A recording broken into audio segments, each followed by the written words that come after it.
Hello అండి. Welcome back to our channel ASHA Konaseema vlogs. ఎలా ఉన్నారండి అందరూ? మా చిన్నమ్మ అంటే అమ్మ వాళ్ళ చెల్లి అనమాట.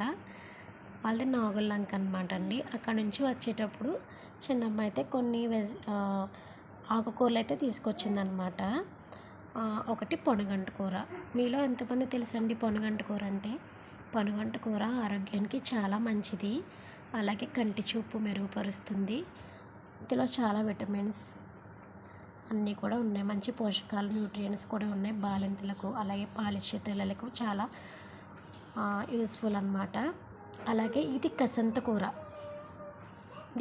కూర అంటే నాకైతే సరిగ్గా తెలీదు. మరి మా అమ్మ వాళ్ళకైతే తెలుసంట. ఇది చాలా టేస్ట్గా ఉంటుందంట. దీన్ని ఫ్రై చేసుకుంటారంటండి.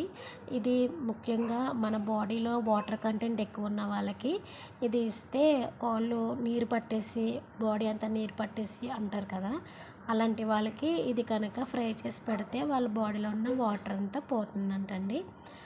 ఇది కూడా చాలా హెల్త్ బెనిఫిట్స్ ఉన్నాయి. అలాగే చింత చిగురు కూడా తీసుకొచ్చిందనమాట. ఈ చింత చిగురు అయితే ఇప్పుడు ఈ సీజన్లోనే దొరుకుతుంది కాబట్టి దీన్ని మనం పప్పు వేసి వండుకోవచ్చు. అలాగే పచ్చిరొయ్యలు వేసుకొని వండుకోవచ్చు. మీలో ఎంతమందికి ఇవి తెలుసు? అలాగే చింత చిగురు ఎంతమందికి ఇష్టం నాకు కామెంట్లో చెప్పండి. ఓకేనా? ఈ మూడు కూడా చాలా మనకి హెల్త్కి చాలా ఉపయోగపడేవి అనమాట. అలాగే మా చిన్నమ్మ వాళ్ళ చెట్టుకంట ఒక నిమ్మకాయ అంట, అది చిన్న సైజు స్వీట్ లెమన్ అంటండి. ఒకటి అయితే పట్టుకొచ్చింది, చూపిస్తాను నీకు ఎలా ఉందో చూడమ్మా అని. చాలా చిన్నగా ఉంది నా చేతిలో. అది మీకు పెద్దగా కనిపిస్తుందేమో. అది ఓపెన్ చేసి శ్రేష్ఠ అయితే తినేసింది. నిజానికి అది స్వీట్గా చాలా బాగుందనమాట. ఇంకే